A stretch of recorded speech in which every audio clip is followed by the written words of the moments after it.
tardes a todos. Soy Mariluz Novis, no sé si algunos me conoceréis, otros no.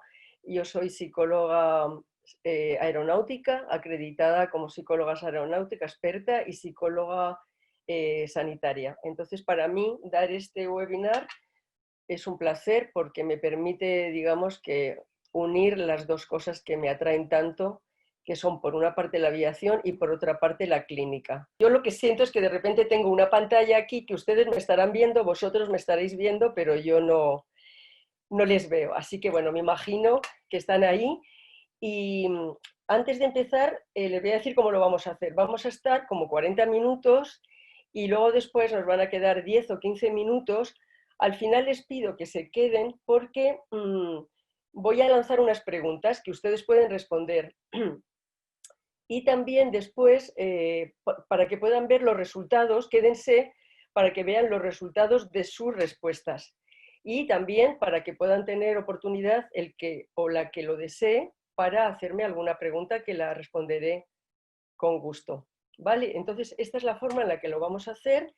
Y dado que vamos a hablar de miedo, que está estos días tan de moda, porque estamos viviendo una situación bien complicada, les quiero proponer un ejercicio, ¿no? Entonces va a ser un ejercicio de respiración diafragmática, algo que a veces no hacemos con frecuencia, respiramos y no nos damos cuenta. Les pido que en su asiento donde estén se pongan cómodos, con los pies bien apoyados en el suelo, la espalda recta, sin estar rígida ni tensa, como me ven a mí, las manos apoyadas en los muslos, sobre las piernas, y la respiración perdón, va a consistir en estos tres pasos, que son 2, inspirar, 3, mantener y 4, exhalar. ¿De acuerdo? Entonces yo les voy a contar y les pido que mientras lo hagan, traten de poner atención en cómo el aire entra por las fosas nasales, cómo baja y cómo el vientre se contrae y se expande según inspiran y exhalan. ¿De acuerdo? Entonces, nada, 3 respiraciones, empezamos. Inspirar, mantener, exhalar. Inspirar, mantener, exhalar. Vayamos a la tercera, inspirar, mantener, exhalar. Inspirar, mantener, exhalar. Bueno, ahora estamos un poco mejor preparados para entrar en contacto con el miedo, porque seguro que todos nosotros estos días tenemos algún miedo, siempre, pero estos días seguro que alguno más. Así que ahora que estamos un poquito más relajados, vamos a poder entrar más en este tema. Bueno, abajo quiero que lean lo que un participante en un curso para aprender a volar dijo. Y decía concretamente que el miedo es un ladrón, un raptor, te lo quita todo, la alegría de vivir. Está secuestrado, te aparta del mundo, te hace sufrir. Yo creo que esto que dijo, esta manifestación que hizo esta persona, nos va a ayudar mucho a entender cuándo el miedo pasa de ser un miedo normal a un miedo que nos produce lo que este hombre dice, ¿no? que nos rapta, que nos roba, que nos quita la libertad.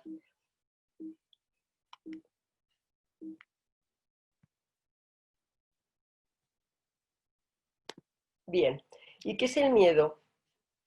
El miedo es algo normal, es una reacción normal y adaptada ante un estímulo, cualquier cosa, que objetivamente puede ser dañino peligroso o perjudicial. Esto es lo normal, ¿no? O sea, ocurre algo, ve uno alguna cosa amenazante y entonces que puede ser dañina, peligrosa o perjudicial y uno siente miedo y esto es adaptativo. Es adaptativo porque nos permite la supervivencia. Estamos vivos porque tenemos miedo. Es necesario, por tanto, para vivir. Nos protege del peligro, nos protege de cosas dañinas y es genético, en el sentido de que, bueno, está en nuestros genes, está de siempre, está inscrito ahí en nuestro ADN.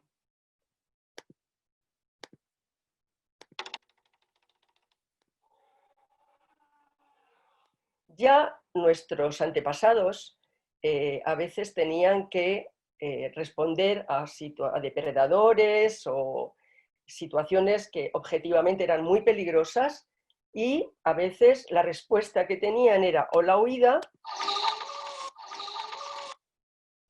o el ataque. Estas son las dos respuestas. También hay una tercera que sería la inmovilización. A veces incluso ustedes saben, hay animales que se mimetizan con el entorno para no ser víctimas, digamos, de algún depredador, ¿no? Pero básicamente la huida y el ataque son las respuestas más normales ante un objeto o un estímulo que puede ser peligroso.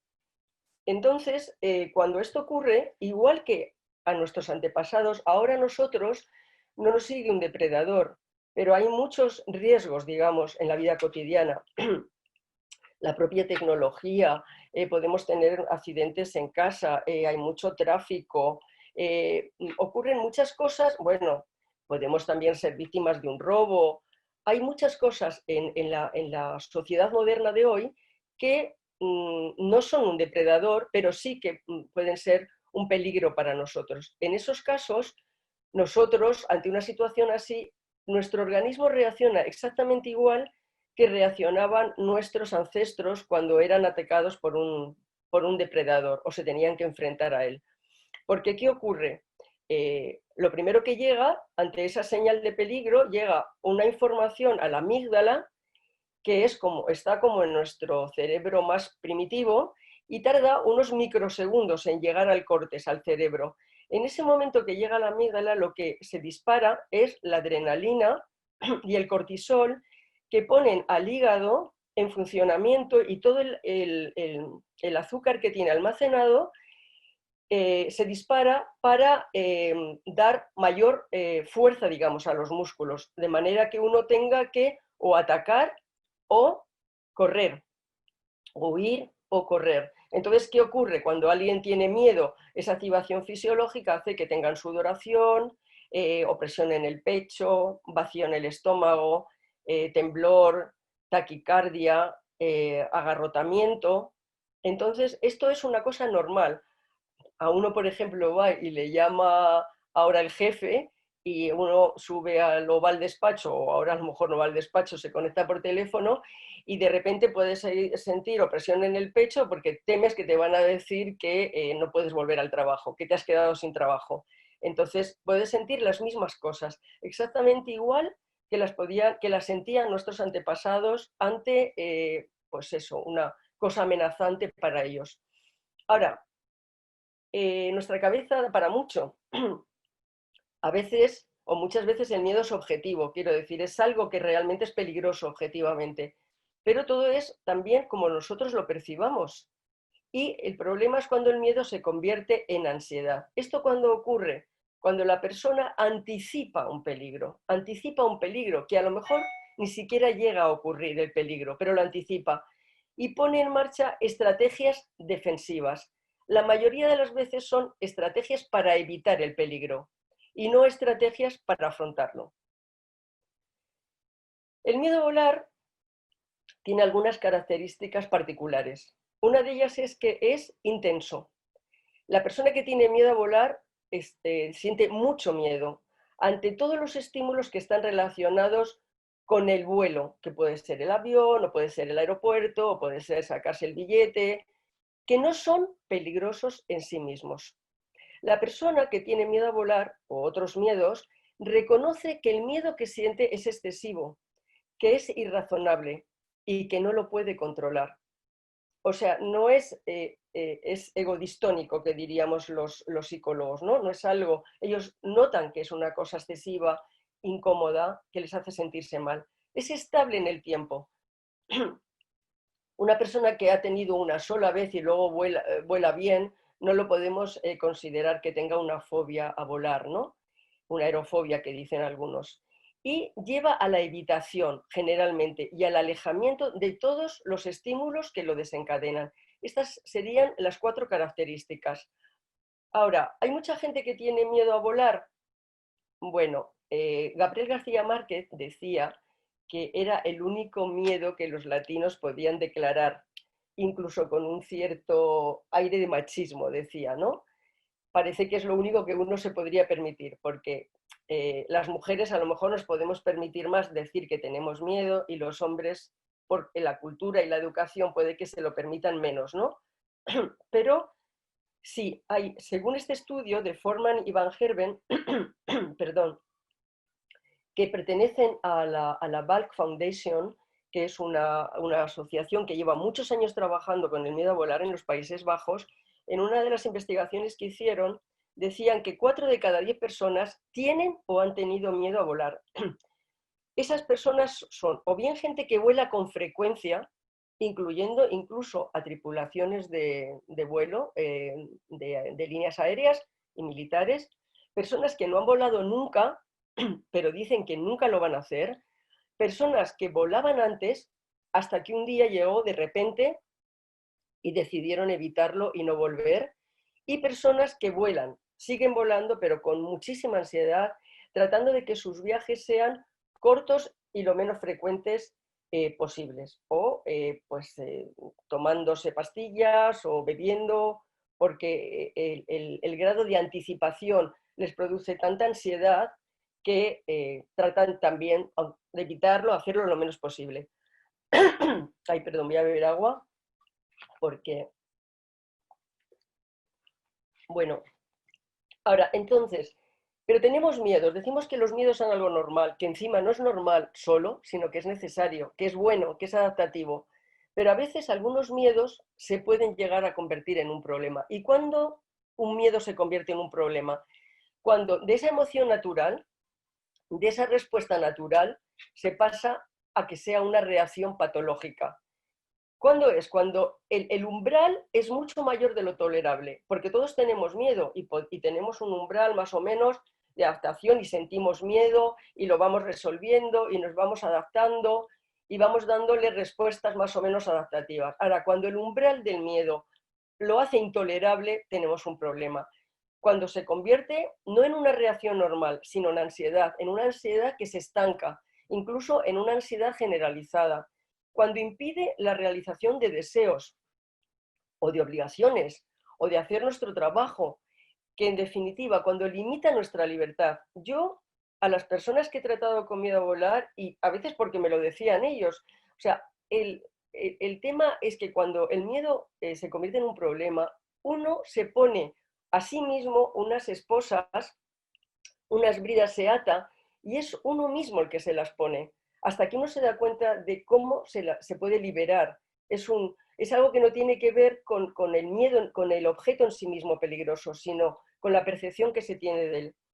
Y cuando han fallado todos los intentos de solución, porque las personas que tienen miedo intentan varias cosas.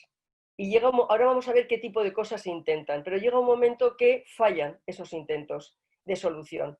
Y además afecta a la autoestima, porque las personas que no pueden hacer algo, que quieren hacer, que desean hacer o que necesitan hacer, se sienten mal, sienten que su autoestima se deteriora, que les toca mucho, se sienten muy mal con eso. Entonces, ¿cómo funciona el miedo? El miedo tiene un funcionamiento de una causalidad circular. Cuando uno tiene miedo trata de evitarlo. Evitarlo sería, por ejemplo, en este caso no vuelo o quiero salir de la cabina rápidamente o me tomo pastillas, que sería una forma de no enterarme. ¿Qué ocurre? Cuando uno evita, de momento tiene baja un poco la ansiedad, y esa bajada de la ansiedad refuerza más el miedo, con lo cual la evitación lo que hace es que aumenta el miedo.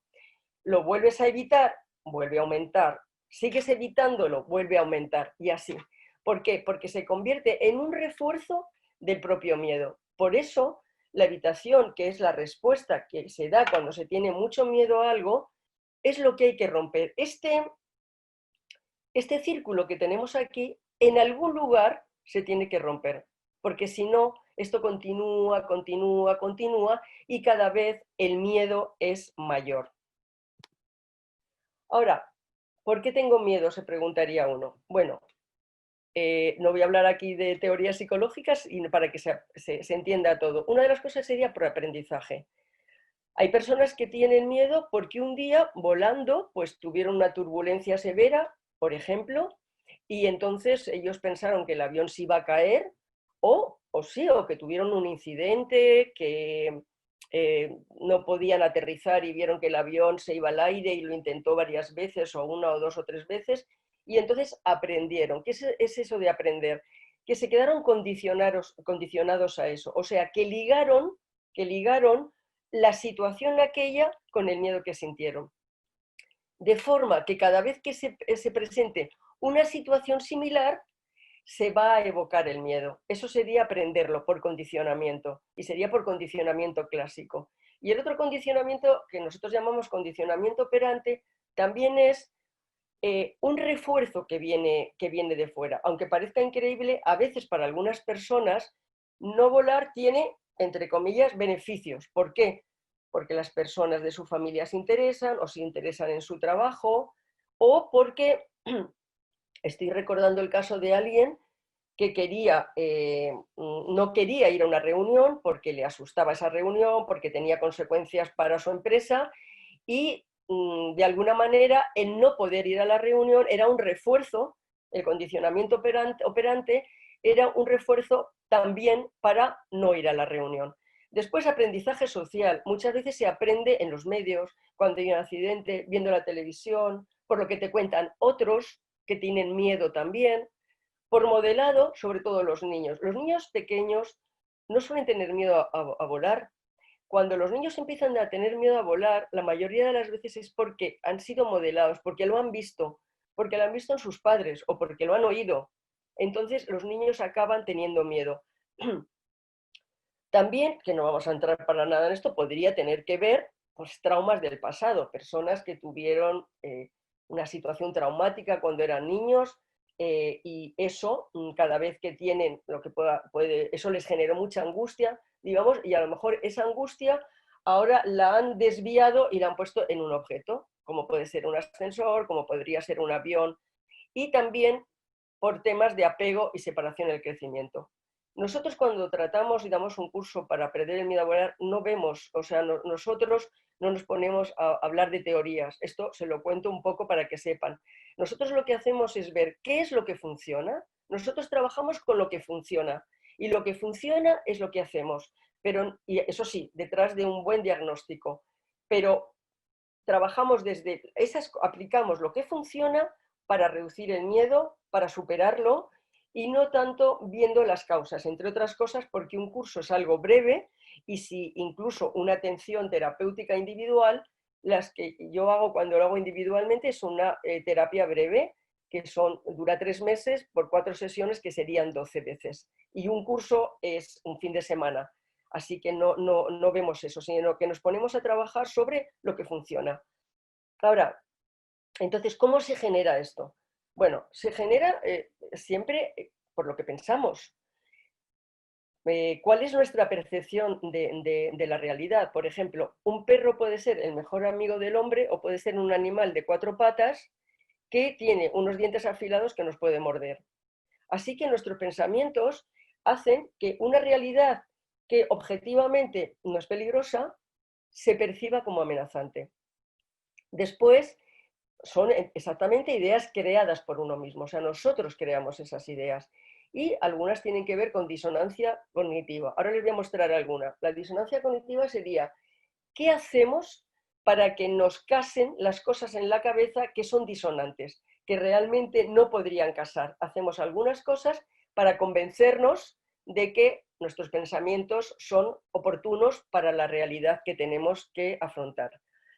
Esos pensamientos te llevan a una actividad fisiológica, lo que decíamos, sudoración, incluso mareo, taquicardia. Hay algunas personas que me dicen, no, es que no, yo, por lo primero que empiezo es por la activación. Yo no pienso nada. Yo lo primero que siento es que estoy temblando y que eso, claro. Pero lo que pasa es que ya se ha quedado condicionado antes en los pensamientos y llega un momento que lo primero que ocurre es que el cuerpo se dispara, pero se dispara por algo. Y esa activación fisiológica nos lleva a sentimientos, ¿no? Entonces, bueno, pues a ansiedad y también a sentir rabia o sentir tristeza o sentir frustración o tener un sentimiento de incapacidad. Y ese sentimiento nos lleva a cosas que hacemos. Y lo que hacemos cuando tenemos miedo de esta naturaleza es varias cosas que son fallidas. La mayoría de las cosas, lo que solemos hacer es evitar con mayúsculas. Eso es lo que hacemos. Y entonces llega un momento que todos esos intentos por controlar la situación han fallado y esto sigue otra vez, sigue igual, retroalimentándose todo el tiempo. Bueno, entonces algunas disonancias cognitivas, voy a leer alguna, yo qué sé, por ejemplo, una que uno magnifica la situación, dice, el avión es el transporte más peligroso del mundo, porque da lo mismo lo que uno sepa. Las personas que yo conozco con miedo a volar, bueno, son expertos en accidentes, se lo saben todos, saben cuándo fue el accidente tal, el accidente cual, cuándo murieron, no sé qué, cuándo se estrelló, cuándo, se lo saben todo. Algunos saben, yo recuerdo un vuelo con un grupo que había una persona que se sabía en los ruidos del avión, cada uno a qué correspondían. O sea, son expertos y saben el porcentaje, la seguridad de los aviones, lo saben todo. Pero ha llegado un momento que han hecho han magnificado y para ellos el avión es el transporte más peligroso del mundo, aunque tengan toda la información que les niegue esto. Por ejemplo, tengo aquí unos datos del FAA que dice, que es cuatro veces más probable tener un accidente de tráfico que de avión, lo dice el NTSB. Y la FAA dice que volar es 8 veces más seguro que pasear en bici. O sea, que esto que hacemos ahora con el confinamiento, que hemos tomado la bici, pues resulta que tenemos 8 veces más riesgo que volar en avión. Pero claro, como esto no es una cosa de información solo que es importante, sino cómo se percibe y qué pensamientos catastrofistas tenemos alrededor del objeto temido, la información pues te dicen, ah, sí, sí, es verdad, que sabemos que es muy seguro porque vuelan miles, millones, cuando vuelan ahora están muy parados, pero da lo mismo. Entonces, bueno, hay estas disonancias, ¿no? Por ejemplo, otra sería, a ver, volar es que es de listos, no volar es de tontos, entonces uno ya se queda sin no vuelo, es que soy tonto. O racionamiento emocional, que sería, yo me siento aterrado, luego eso me confirma que los aviones se caen, y no al contrario, a través de la realidad, ¿no? Por ejemplo, también otro que sería falacia de control interno, que sería lo que yo hago determina los sentimientos de los demás. Entonces, por ejemplo, podría ser, es que si no vuelo voy a hacer muy infeliz a mi pareja. Bueno, hay múltiples disonancias cognitivas que nos llevan a ese sesgo, a ese retorcimiento de la realidad objetiva. Y entonces la hacemos a nuestra medida para poder evitar y además para podernos justificar que no nos acercamos por algo. A ver. Bien, entonces, esto que les pongo aquí no los he sacado yo porque me los he inventado, son cosas que dicen las personas. ¿Qué ocurre cuando uno tiene miedo? Que uno anticipa cosas. Uno está anticipando cosas antes de que llegue. Y nuestra imaginación, nuestro cerebro es, bueno, en nuestro cerebro puede entrar todo lo que queramos, le podemos poner todas las fantasías que nos parezca. La realidad nunca será tan terrible como lo que nosotros podemos percibir y hacer de la realidad. Y de hecho ustedes sabrán que cuando hay que enfrentarse a algo que puede ser complicado, cuando llega el momento uno se da cuenta que lo puede hacer bien, pero los días que has estado llenando la mochila de cosas que tú has ido poniendo y anticipando que te producen una ansiedad enorme. Eso lo hemos hecho nosotros desde nuestra cabeza, ¿no? Desde nuestro cerebro. Entonces, por ejemplo, pensamientos de personas que tienen miedo a volar. El avión puede fallar. ¿A qué hora se va a caer? Decía uno. O sea, tú vete a volar con la idea de que tú dices a qué hora se va a caer, anticipando ya a qué hora. O sea, estoy tan seguro que se caerá, ¿a qué hora se va a caer? Había una persona, una mujer, que ella se decía a sí misma, te lo dije. Miraba a los otros pasajeros y decía, te lo dije, como diciendo, cuando se caiga, te lo dije. No se lo decía verbalmente, pero era eso lo que tenía todo el tiempo en la cabeza, te lo dije, que se va a caer. ¿Por qué no me habré ido en tren? Dudas, tendría que haberme ido. Voy a estar muerto de susto. Imagínense que casi todo esto es algo del futuro, o sea, algo que no ha ocurrido, algo que estamos anticipando. Voy a estar muerto de susto. Si yo pienso voy a estar muerto de susto, ¿cómo estaré cuando llegue? Muerto de susto, mucho más muerto de susto, porque ya he anticipado esto, ya he generado mucha ansiedad, y esa ansiedad, como hemos visto, cada vez genera más miedo y entonces lo evitamos y así seguimos en esa espiral de retroalimentación.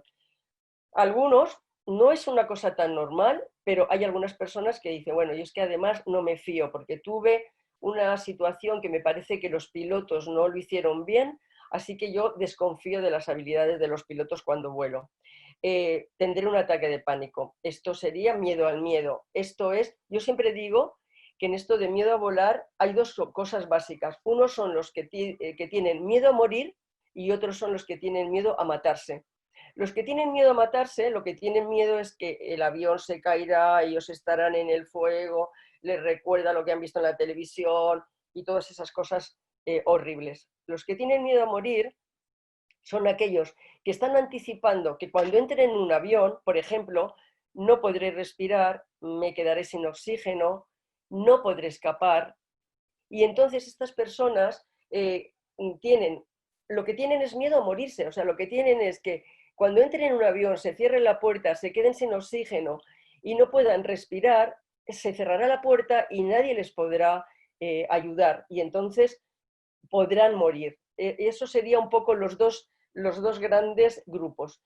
Y hay mucha gente que lo que no vuela es porque ellos no pueden controlar la situación, porque hay que delegar en los pilotos, porque uno cuando va de pasajero no puede, tú puedes en tu vida controlar las cosas, pero aquí tienes que abandonarte un poco y tienes que delegar, lógicamente, en las tripulaciones. Entonces, las acciones, ¿qué es lo que hace uno en esa curva de retroalimentación? Bueno, lo evito, no vuelo, salgo corriendo de la cabina, de hecho, algunos dentro ya, cuando han embarcado, han dicho que por favor se iban, y algunos cuando se ha cerrado y el avión estaba volando, hace no muchos meses, a lo mejor alguno de ustedes lo ha leído, yo creo que fue en Perú o algo así, un pasajero quiso abrir la puerta en vuelo. Yo creo que no quería, era un acto de sabotaje ni de terrorismo, seguramente era que en una situación de ataque de pánico, que uno siente todos estos síntomas multiplicados por 100 y que tienes la sensación de ahogo y de que tienes que salir, pues de una manera casi inconsciente vas a abrir la puerta y lo tuvieron que controlar entre todos los pasajeros. Bueno, trato de distraerme, que es una forma un poco de huir. Bueno, hago mil cosas, juego, tal, oigo música, pero lo que pasa es que es muy difícil, ¿no? Porque vuelve otra vez el pensamiento, vuelve otra vez el pensamiento, tomo pastillas, subo drogado, otra forma de evitarlo, así no me entero, y busco acompañante. Esto es una cosa bastante típica. Nosotros los psicólogos lo llamamos el acompañante contrafóbico. Sería, a ver, yo subo el ascensor si está mi marido o si subo con algún vecino, pero si no me subo todos los pisos porque necesito a alguien. Si estoy con alguien, algunas personas pueden acercarse, digamos, y evitarlo menos. Esto también refuerza el miedo, ¿no? Porque de momento es igual, es un alivio de la ansiedad, pero entonces lo que hace es, aparte de que repercute en la autoestima, yo no soy capaz de volar solo, yo no soy capaz de hacer esto solo, pues eso aumenta, digamos, el miedo. Ahora, uno se preguntaría, ¿solamente es miedo a volar? El miedo a volar, según la definición del DSM-5 que nosotros usamos los psicólogos, dicen que es una fobia simple o es una fobia específica, en el sentido de que es una fobia a una sola cosa. Como por ejemplo puedes tener fobia a las arañas, fobia a las serpientes, fobia a los perros.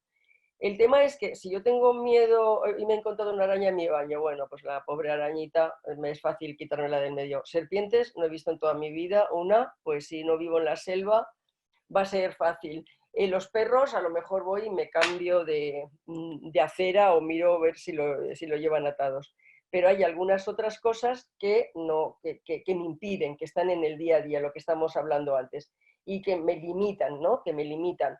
Por ejemplo, recuerdo un paciente que era un camionero y llevaba un tiempo que había desarrollado una fobia a los lugares cerrados y no podía entrar con su furgoneta en un parking, por ejemplo, subterráneo, no podía pasar bajo un túnel.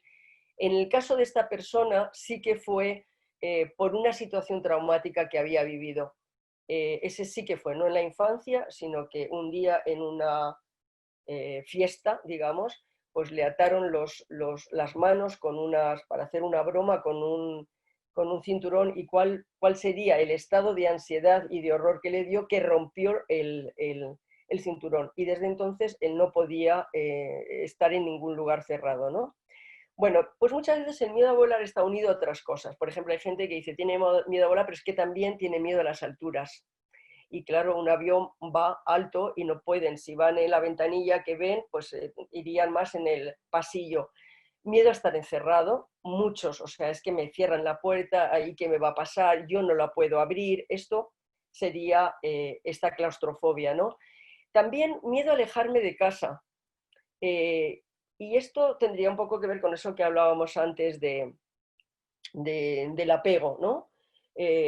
Hay algunas personas que lo que desarrollan es una agorafobia y no se sienten seguras si se alejan mucho de su casa. Entonces a lo mejor luego tienen creo que se llama maxofobia ahora, el miedo a conducir, pero el miedo a conducir es una consecuencia de eso, porque cuando conducen, que antes conducían, se tienen que alejar de casa y la casa es el único lugar, el único entorno seguro. Y sus hijos, sobre todo las madres, cuando han tenido un bebé, hay algunas madres que tienen miedo a volar después de tener un bebé, porque, claro, piensan, si me pasa algo, ¿quién va a cuidar a mis niños? ¿No? Miedo social. Algunas personas también es cuando yo vuelo, tengo que estar sentado al lado de una persona y además tengo que comer y me pueden observar según cómo.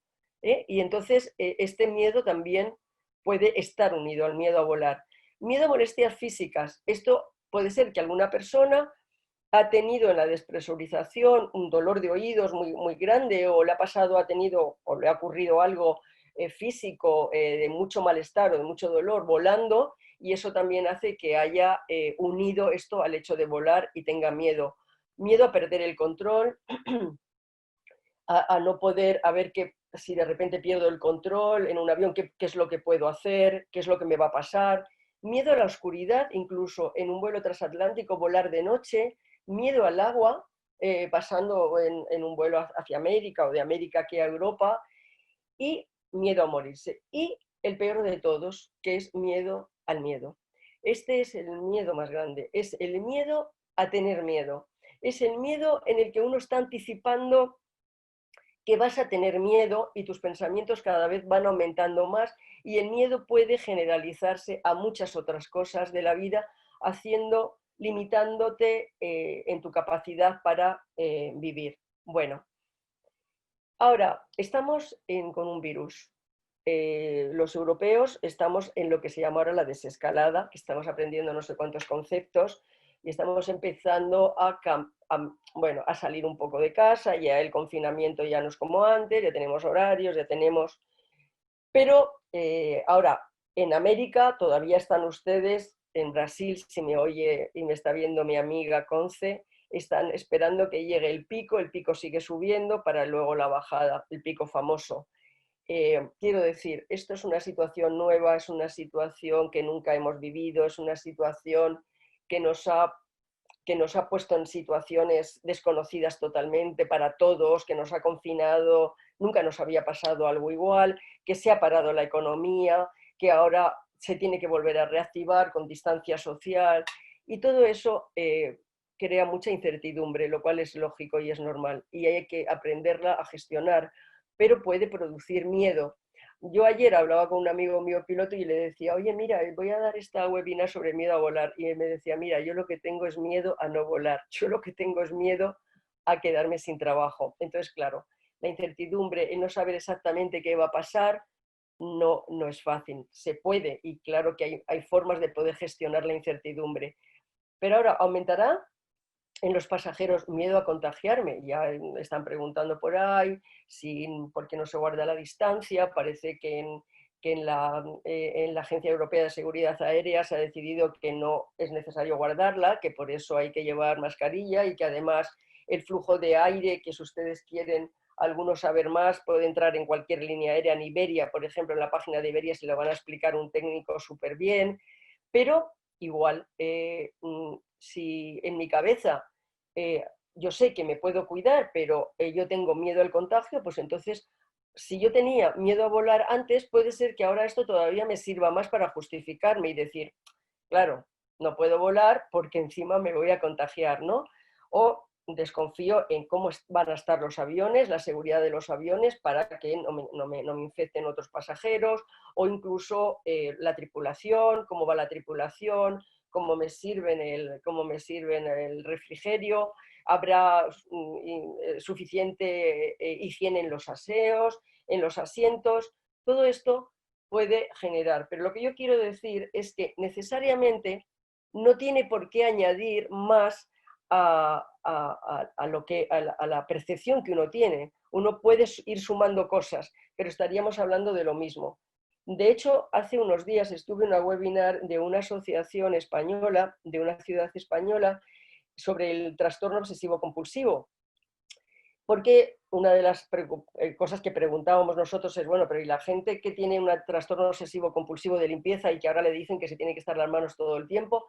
Esto lo aumentará, y decían que no necesariamente, porque digamos es diferente lavarse las manos para protegerse y para cuidarse que lavarse las manos de forma compulsiva porque uno no puede evitarlo. Pues esto sería lo mismo en el miedo a volar. No se tiene por qué sumar necesariamente.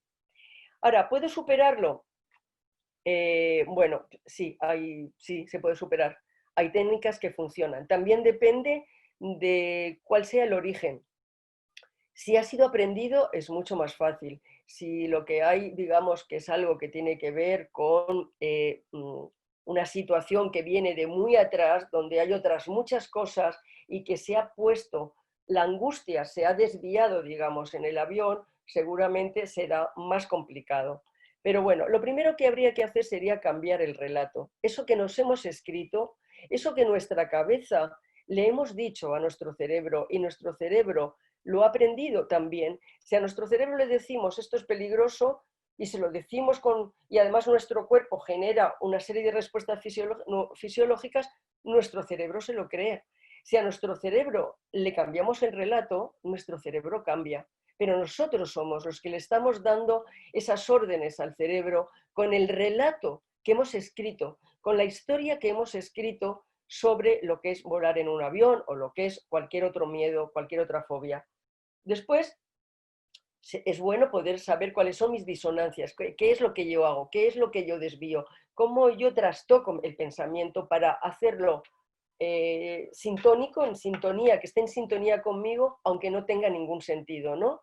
Después, también información aeronáutica en los cursos. Hay un piloto que informa de por qué vuelan los aviones, qué son las turbulencias, por qué las turbulencias no terminan en un accidente, qué es lo que ocurre, por qué el avión no está colgado de la nada, que el avión es como puede estar un barco que está sobre el agua, pues el avión está también ahí sujeto en el aire, para eso ahí está la ley de Bernoulli y todo eso. Eso se lo cuenta muy bien un piloto y esto es importante. Yo creo que es muy importante la información, aunque no lo es todo, porque la parte psicológica es fundamental por esto del relato, porque uno al final a veces sabe más y dices, sabes más y te sirve, bueno, sí, es muy seguro, el porcentaje de accidentes es bajísimo, 0,000 no sé qué, todo eso. pero a veces esto no es suficiente, así que la parte psicológica es fundamental. Después aprender a respirar, esto es fundamental, a relajarse, hacer ejercicios de mindfulness, de atención plena, que sirven para concentrar, para poner toda la atención, digamos, en el ejercicio de mindfulness y no tanto en los pensamientos, en anticipar. Eh, hacemos ejercicios de Jacobson, que ahora no podremos hacer, que a mis pacientes y mi grupo siempre les ha ido muy, muy bien, les ha resultado casi más fácil hacer este ejercicio de tensión muscular progresiva. Lo digo porque a lo mejor es casualidad, pero seguramente porque son personas que necesitan tener un control de la situación, y mindfulness, que a mí me encanta, necesitas también poderte abandonar y la relajación muscular progresiva te permite un poco controlar los músculos, la tensión y la relajación de los músculos de tu cuerpo. Y luego, frente a evitación, exposición.